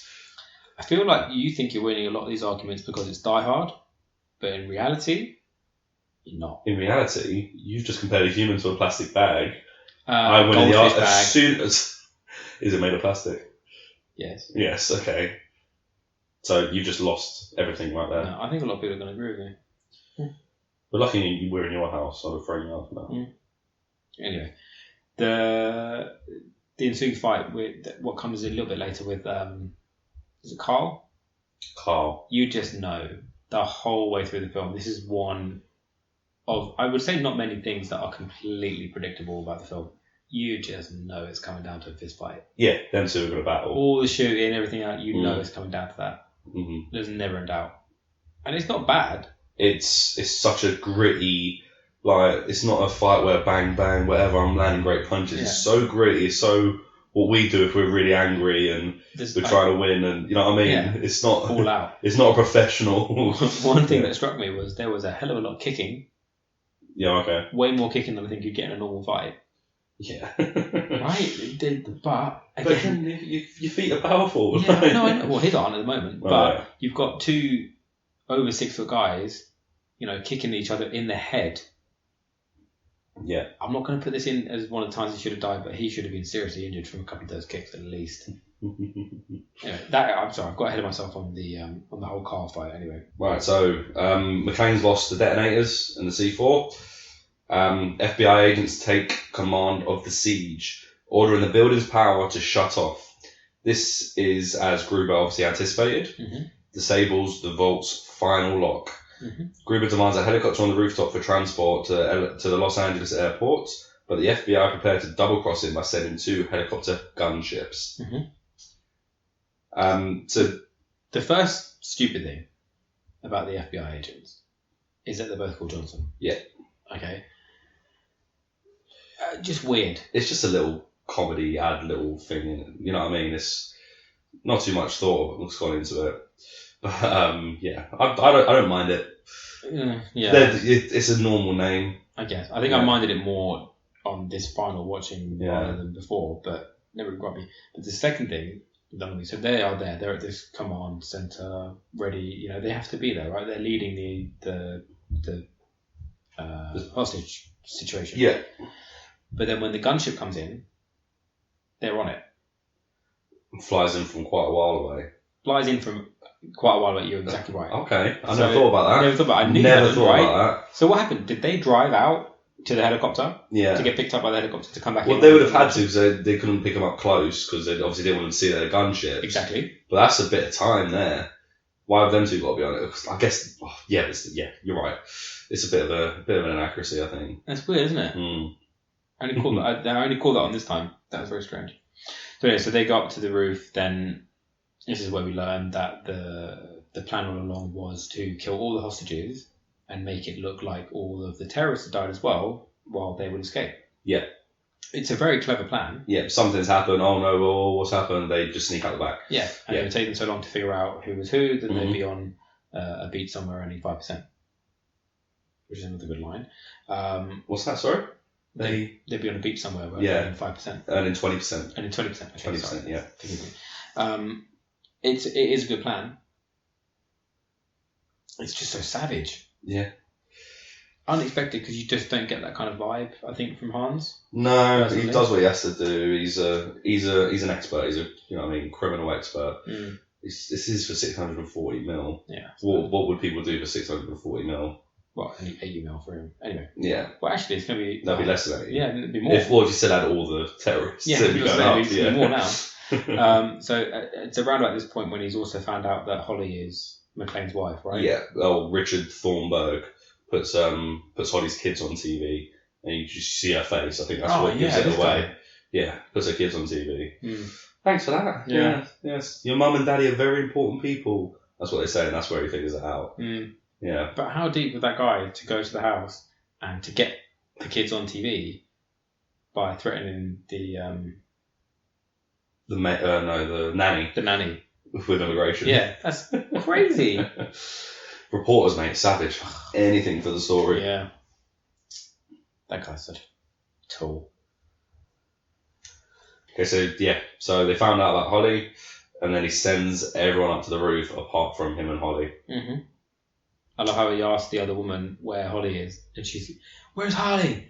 They took her. Like, why is she so? Yeah, they took her where? Yeah. The vault. Why is she screaming Where? like that? The 30th floor. There is helicopters around, but still. Oh, I know, but come on. Yeah, man. calm yourself down. That's just her getting her little moment of fame, I think. So, yeah, the FBI helicopters, they're flying around.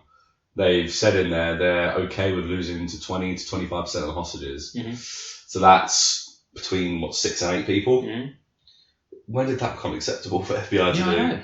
I do understand that, say there is a hostage situation and they get everyone out bar one, that is deemed as a success. There is certain ratings and certain levels of success with certain things like that. I understand. But they're not shooting them in the Exactly. Yeah. Right? They're not. They wouldn't. You can't say that as you're flying in on a gunship, shooting at the roof full of hostages. You can't say that then. That's when it's not acceptable. No. Did they clear that with the uppers, with the people above them, or is it them two just another rogue, inept police? Looks FBI like sort of thing. Yeah. So they shoot up the roof, shooting at John. The only way he gets everyone off the roof, all the hostages, is when they come down and they see Carl is hanging after the fight. Yeah. We did get a bit ahead of ourselves there, so I was a bit excited. I've been excited this whole time. It's weird being excited for like an hour and a half in a row. I just to apologise to listeners, the timeline of this versus the film is going to be a little bit off. Yeah, I want to go back to like the opening scene and talk about that again. So, look at his hair in the opening scene. All the hair he had.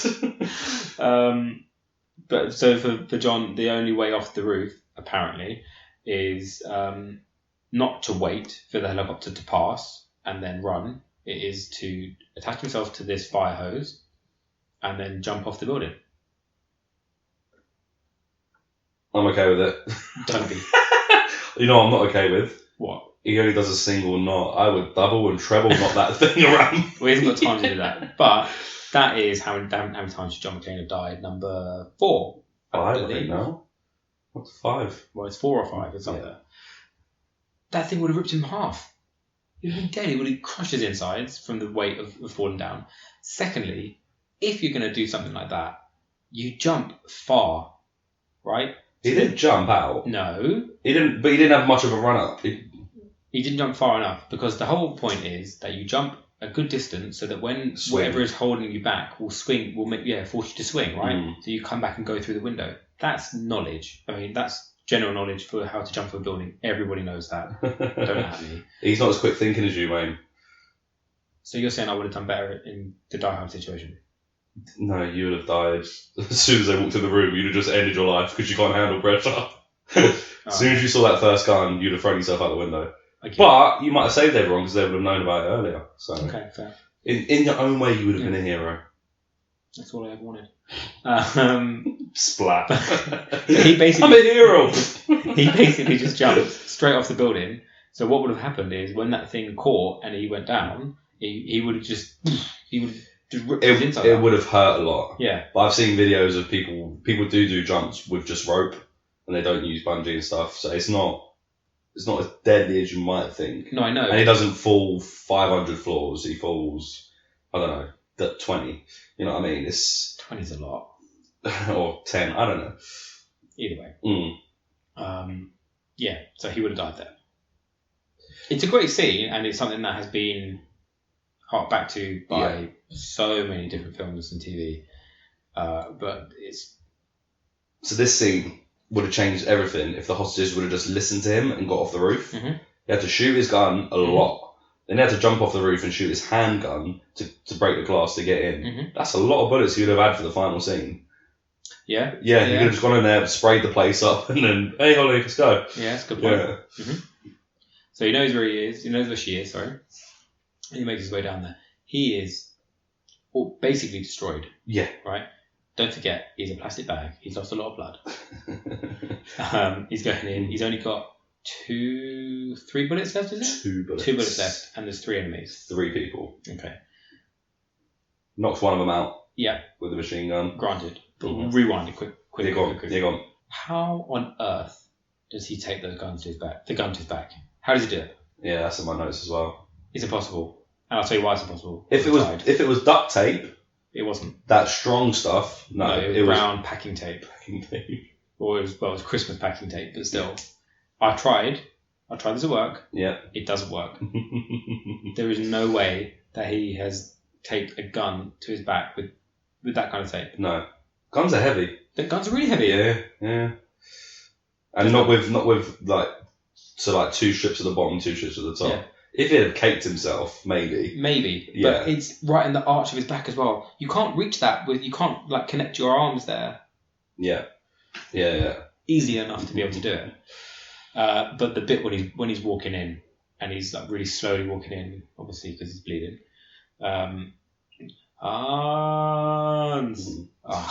He's just so destroyed. Yeah. So destroyed, limping down the hallway. I love it. I think that's really iconic scene because you've got the fire raging in the background as well, I think. No, you got like all the papers coming from the roof with the windows shot out, and I'm sure in that scene there is red or orange from something. There's a glow from somewhere from behind him that he's walking through. Maybe. It's quite iconic. Yeah.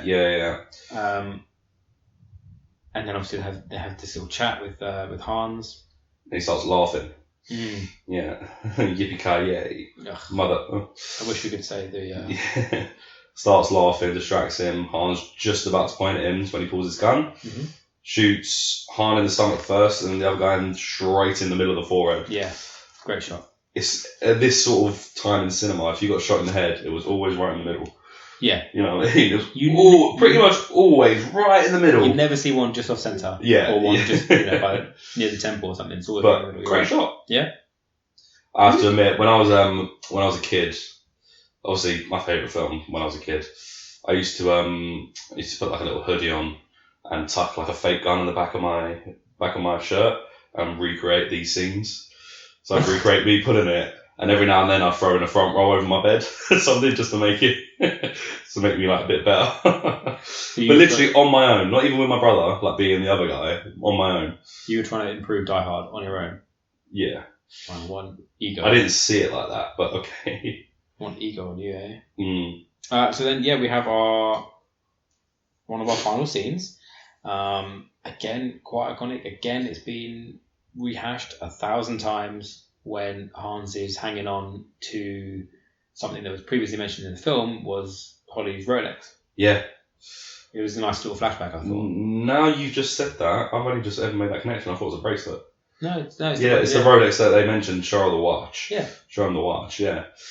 Again, rewatching this as an adult, when Ellis asked her to show him the watch, I thought she bought him a watch.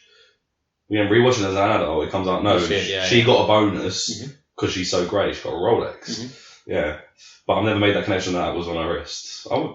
There you go. So that's there. That's him. That's John trying to take it off, and Hans almost has his gun out. Yeah, and it's almost a very different story. But the way he falls is so good. Yeah, just like the way his hair goes and his arms and just his face just drops. Like, oh man, this is it.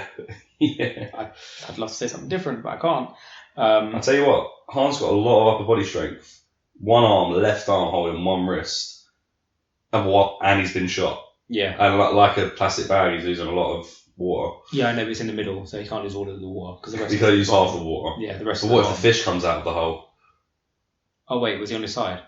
No, he's fine. The rest of the blood is at the bottom. Okay. In his legs and stuff, so he's okay. Yeah, I agree with that. Yeah, don't worry about that. So falls down to his death, and then little hug, kiss. Mm-hmm. Obviously, it's his wife, but the film is about family, right? He's doing all this to save his family. Would he be doing the exact same if it was just a bunch of strangers? I don't think so.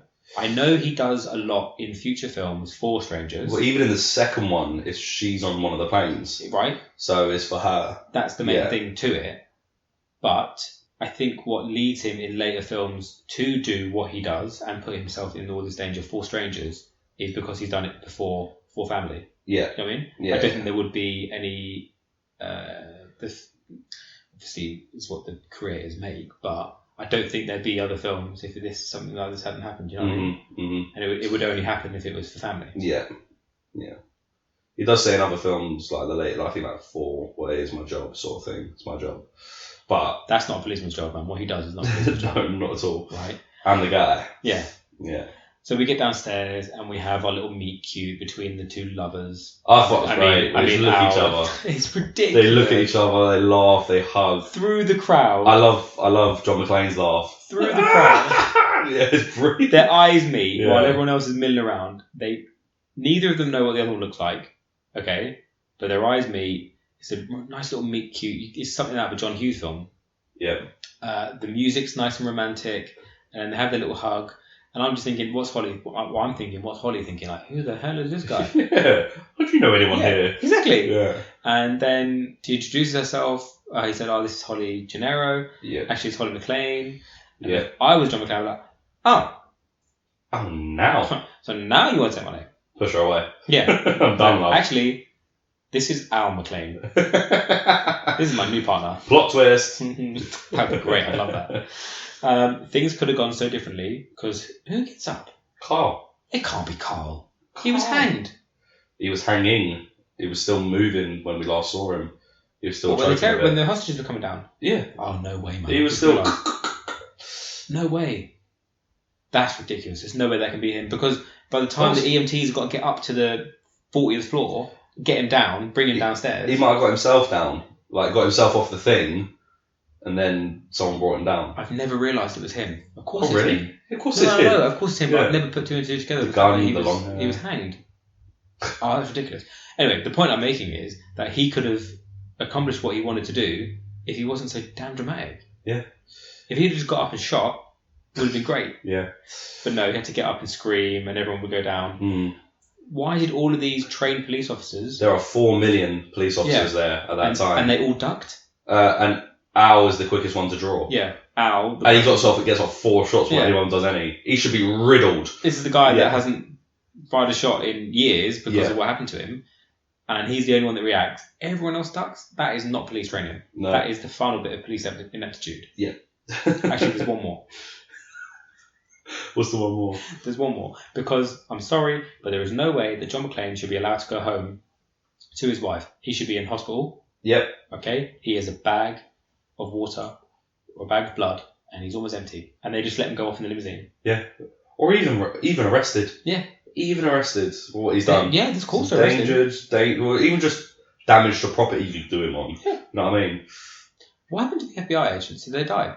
Well, one of the helicopter blew It up. blew up, right? Yeah. And then the chief of police goes, "We need some more FBI guys." Of course. Yeah. Never even put 2 and 2 together there. He's... Johnson & Johnson. Yeah.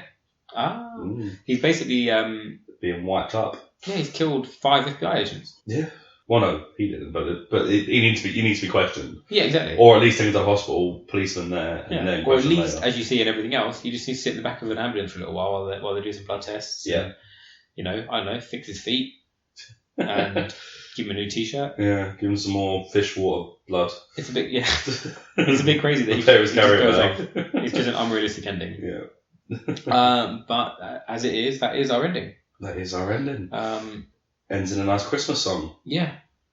Of course. Let it snow. And it starts snowing, doesn't it? Does it start No, snowing? it's not snowing. No, it's the second one. It's all the papers. It's all the paper That's falling still down. falling. Why are they still falling? But it looks exactly like snow, and that's the kind of thing that you would have in a Christmas song. Yeah. So it leads. It's LA. There wouldn't be snow in LA. Yeah. Yeah. So we've already answered one of the questions. So we've got one more. This actually was asked 4 times from a few different people. Is Die Hard a Christmas movie?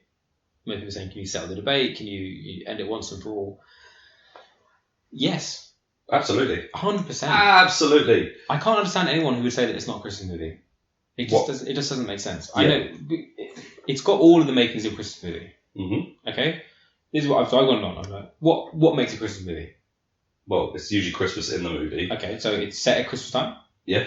There's Christmas music. Yep. This film is full of Christmas music at really poignant moments as well. That is important in a Christmas movie. You have Christmas music at poignant moments of emotional moments in the film. This is full of that. Okay. There's tons of Christmas references Mm-hmm. all the way throughout. The tone and essentially the point of the film is family. All Christmas movies are about family. Yeah. And about having a hero save Christmas at the end versus the bad guy, because that's what he's done. Now he's saved Christmas, he can go home and have Christmas with his wife and kids. Ticks another box. Ticks another box. The one I think that is most important is... They're terrorists. Of course. Like enough. But what's most important, I think, for a Christmas film is, does it make you think about Christmas? Because it doesn't have to have the first four, in my opinion. It doesn't have to have the first four. Mm-hmm. So that's what makes Die Hard a Christmas film. Yeah. When you think of Christmas and someone's like, ooh, can't wait to, have a couple of weeks off and watch some films. What are you going to watch? Die Hard. For me, other ones, Harry Potter. Yeah. Always watch Harry Potter at Christmas. Yep. That to me is a Christmas film. Mm. Doesn't have to just have those things about it. But if it makes you think of Christmas, then it is. Die Hard 2, also set at Christmas, not a Christmas movie. No. There is differences. I do not think about Die Hard 2 at Christmas. Good, I'm glad you agree. It is Die Hard. But there's tons of other ones, and as long as I think it's undisputable, but because the question exists, is it a Christmas movie, it's always going to make you think of it at Christmas, right? Well, look at it that way. Yeah. So just the question sort of answers it, just as the fact that the question exists. So to anyone out there who doesn't think it's a Christmas movie, by you asking, is it a Christmas movie, you have made it a Christmas movie. So thank you. Do you have anything to add? I think you've pretty much said it all. The main thing is around Christmas. Oh, it's Christmas. What we're going to watch this year? It's usually the same things are on, or the same things you want to watch, or the things that you go, oh, I remember watching that one Christmas. Mm-hmm. It's all about memory and how it makes you feel. And this is right up there.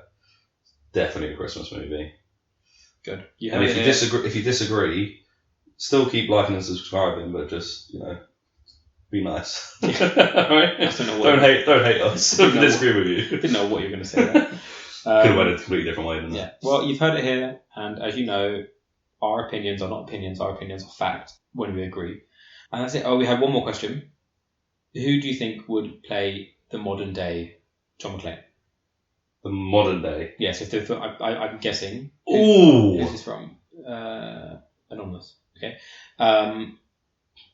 If it was remade completely, or, well, alright, let's interpret this in a couple of different ways maybe. Yeah. If it was remade, as in a remake, like Ghostbusters kind of thing, okay, who would play it? But also, if Die Hard never existed, and it was a brand new film right now.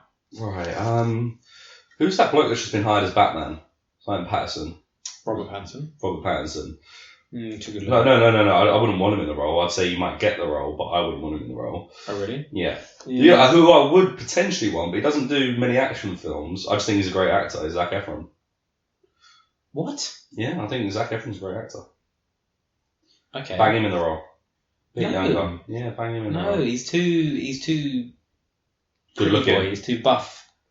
I know, you'd have to fatten up a little bit. No, but you don't want to fatten up. You just want someone who's not like really toned and muscular. It's weird to think of a young actor. It's so much easier to think of your old school actors than it is for new young actors. Wasn't that old? No, I'm just saying, like right now, I can name you De Niro. You know what I mean? We'll throw out loads of them, but like a young actor or youngish. What about Shia LaBeouf? No, he's mental. He is mental. Actually, I'll tell you what, in his like Transformer days, I can see it. Yeah, right. I can see him doing this. That's not a bad shout. Also, Kennedy said that he's not mental. So everyone, I was watching, what was this on? There's a great YouTube show called Hot Ones, and Oh, was he on that one? Yeah, he was on that. Okay. It's a talk show where they go through a round of progressively hotter hot wings, and then the interviewer asks some questions. It's really good. You should check it out. And he was on that, and he was explaining. So I think a lot of people think that he was crazy because of that thing that he did, where he put the bag on his head and went to the award show and said, "I'm not famous anymore." And the ponytail and the do it and all that was all a marketing thing. What was it? But no one knows. Oh, is Everyone it? just assumes he's gone and lost his mind. Like Joaquin Phoenix growing that beard and stuff, and we all thought he'd gone mental, but it was just a marketing thing for a certain film he was doing. Did not know that. There you go. He's not lost his mind. I think. But he hasn't exactly been in much since. No, well, he's been writing, directing, and okay. But yeah, if you're going to check out the show, definitely check that one out. It's a really good one. The thing is, there's not many actors out there right now who don't fit real obvious typecasts. Mm-hmm. So you've got, I don't want this to sound offensive, but you've got like the funny Jews. Yeah. Right? You've got your action bods, Mm-hmm. and you've got your pretty boys.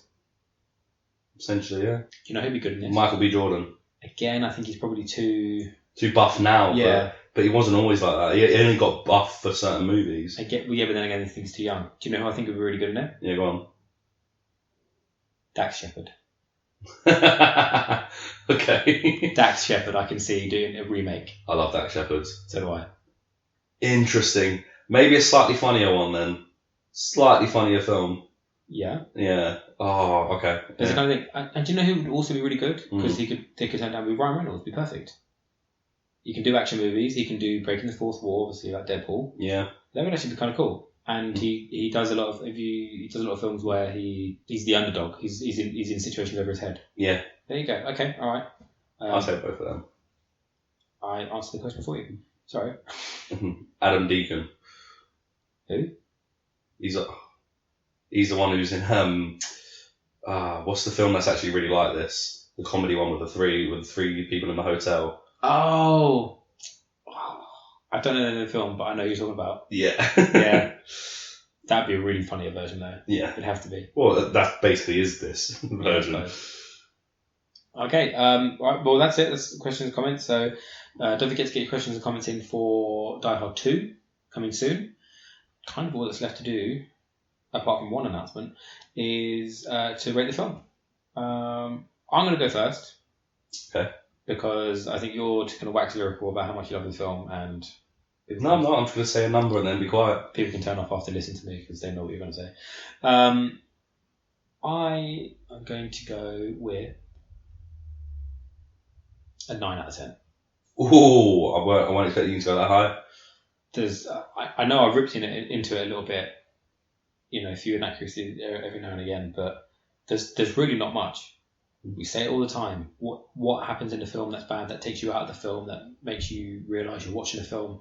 Not enough. I know a sign of a good film is when I don't take down that many notes because I'm just too intent on watching the film. It's from the 80s. It holds up. It's still a great action film. I think it's an iconic action film because it's been copied so many times. I find it hard to justify taking even the point off to give it a 9. But I know there's just enough in there that it can't be perfect for me. Yeah.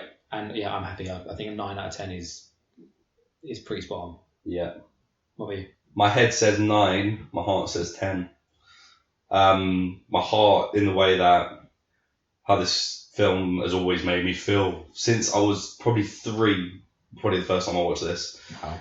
Yeah, I didn't have great parents.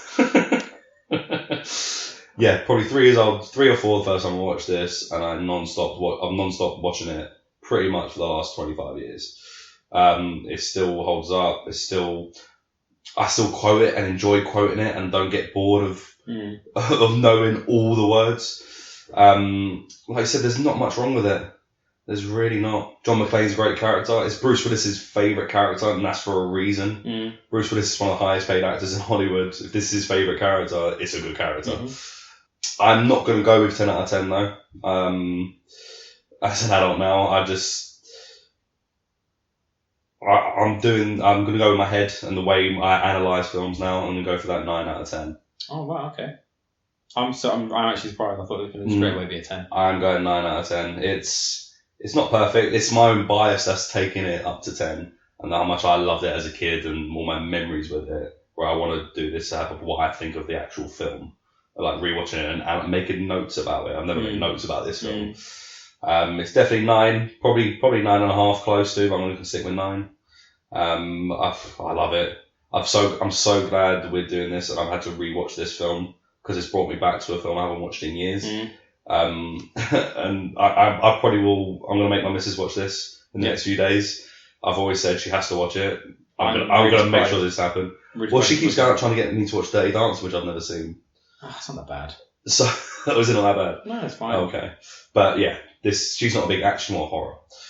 But anyway, she'll watch this. I'll make her watch it. Of course. I'll make her watch it. I'm quite excited to see how this franchise, in terms of scoring, will go. Because I thought when we started it, it would just start high and get progressively worse towards the end. But I'm not so sure that's going to be the case, to be honest. Because I don't want to jump too far ahead, but I think there will be a surprise or two in store with this. Over the years, I've had an order of what order I like Die Hard movies, and as I grow up, that order changes. Interesting. Yeah, so at one point, 2 was my least favourite, but rewatching it again a few years ago, I really liked to, and it'll be interesting to rewatch them all together and rate them all together. Yeah, 2 and 3 get muddled up for me a bit. 2's at the airport, 3's the Samuel Jackson. Okay. Yeah. I'm excited, yeah, and I'm looking forward to watching that. Yeah, so am I. Cool. So that starts us off with Die Hard with an average rating of 9 out of 10. No surprises, really, I think, going in. And stay tuned for Die Hard 2 coming out in the next week or so. And then just the one announcement that I wanted to make was to keep your ears peeled. It is open. It is open? You don't peel your ears? You peel your eyes. Interesting. To be aware. So what we're going to try and do on this podcast is we're going to try and bring in some guest speakers and, just keep your eyes open.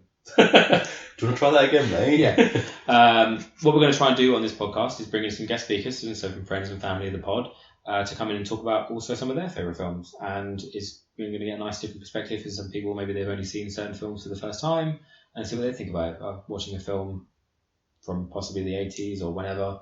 And so keep your ears out for some new voices.